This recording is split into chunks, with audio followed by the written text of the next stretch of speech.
So the question is, how exactly should you be approaching loudness when it comes to mastering your tracks? And also, what's up with all of the limiters in my mixes? Welcome to Viewer Questions Answered, episode 34.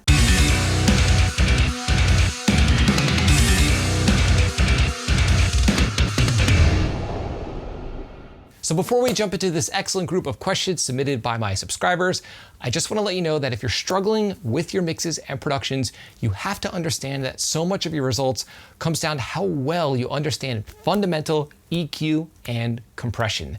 And because of this, I'm offering you direct access right now to my crisp and clear heavy mix formula. The heavy mix formula is comprised of three main components: an EQ and compression mixing cheat sheet PDF that you could download and refer to whenever you sit down to mix. Within the PDF guide, there are clickable links to private mixing tutorials by me for each of the main instruments that you'll find in most heavy mixes. And each of these video lessons comes with a multi-track download, so you can download the exact files that I mix in the lessons so you can practice your mixing by mixing along with me. Again, the crisp and clear heavy mix formula is free right now, and you can have direct access right now by clicking the link below in this video's description. So without any further ado, let's jump into this excellent group of questions. And our first question here comes from Greg. Most metal and rock singers / screamers tend to be higher pitched.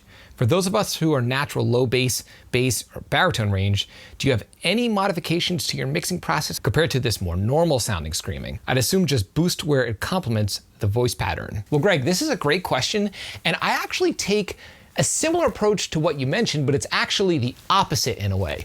If I'm dealing with a vocalist that has a very naturally lower pitch or a lower tone, I'm usually a little more aggressive with high passing. Just like with low tuned guitars, if the fundamental pitch is lower, you're gonna get into issues with lower end instruments. So if I'm dealing with a vocalist that has a natural deeper voice, I'll roll off more low end than I would with a singer that sounds thin. Because if a singer sounds thin and has a higher pitch voice, they might actually need a boost of low end, versus a singer that's lower tuned or lower pitched, they might have too much low end and too much stuff going on in the low frequency department. So I'll be a little more aggressive with my high passing.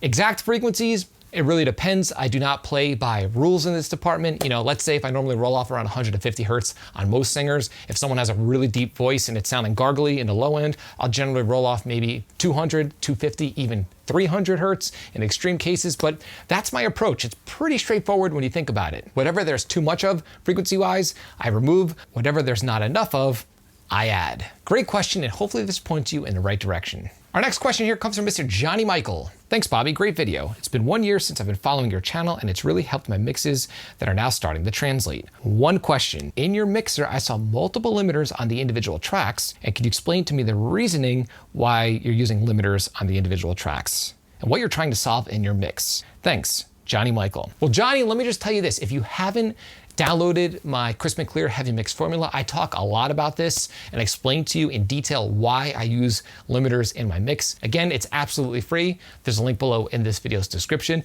but I'll explain to you in a nutshell right here. It's very simple. Now, I don't actually use a lot of limiters. I'm only using it on my bass, vocals, sometimes my drum bus, and of course on my tube bus. The reasoning is simple.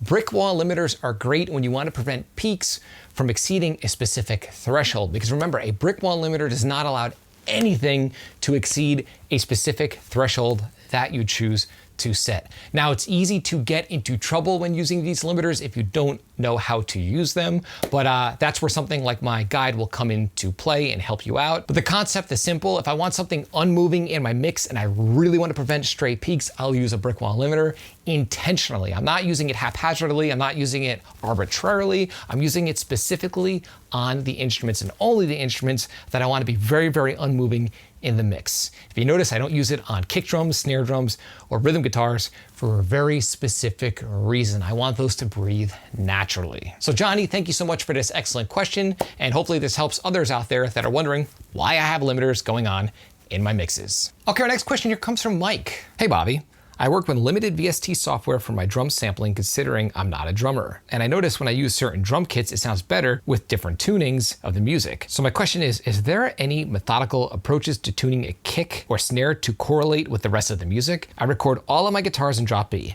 Thanks in advance, Mike. Okay, well, Mike, I'm gonna share with you my philosophy behind this. I do not care how my drums are tuned in relation to the tuning of the music. Let me explain in a little more detail here. For me, if I want, a specific drum sound, I'll focus only on the drum sound because I've never experienced, if you're using a lower pitch snare, having that be an issue when using lower tunings. There are so many phenomenal productions out there by guys like Joey Sturgis, Dan Corneff, Jordan Valeriot, Andy Sneap that have deep, thuddy snares, and the tuning of the guitars is in like drop G or something like that. The tuning of the drums, in my opinion, and in my mind, and the way that I see mixes, has nothing to do with how well it's going to combine with the guitar sound. But with that being said, I am a stickler for drum tuning. And for me, it comes down to what kind of drum sound I want in general and how I want the mix to sound as a whole.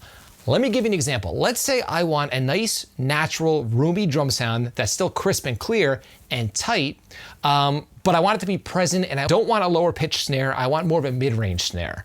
What I'll do is I'll make sure that I position the drums in the room, whether it's a bedroom, garage, pro studio, I really don't care. I'll pick a spot that sounds the best to my ears in the room, and then I'll tune the kit to how I want it to sound and how it sounds in my head. And I'll pick the right snare and the right toms and the right kit in general for how I want it to sound, again, in my head. Let's say I want that mid-range snare, like I mentioned, not too high, not too low. I'll probably use a Black Beauty or something like that. I'll make sure I have the bottom head cranked nice and tight. And for the sake of example, let's say I want a warmer tom sound. I'll maybe use coated heads on the toms. But this has nothing to do with the tuning of the guitars. This is just an aesthetic that maybe the band wants or I want. So I'm paying attention to these details when I'm tracking my drums. And the same goes for microphone placement. So again, I pay attention to all of these details, whether I'm recording drums or using a VST, it's the same exact approach, but I don't base my decisions based off of the tuning for the music or of the music or that the guitar players are using for the songs. I'm going for just the overall aesthetic of the production because sometimes I'll use lower pitched drums with a regular guitar tuning. Sometimes I'll use lower pitched drums with low tunings. Sometimes I'll use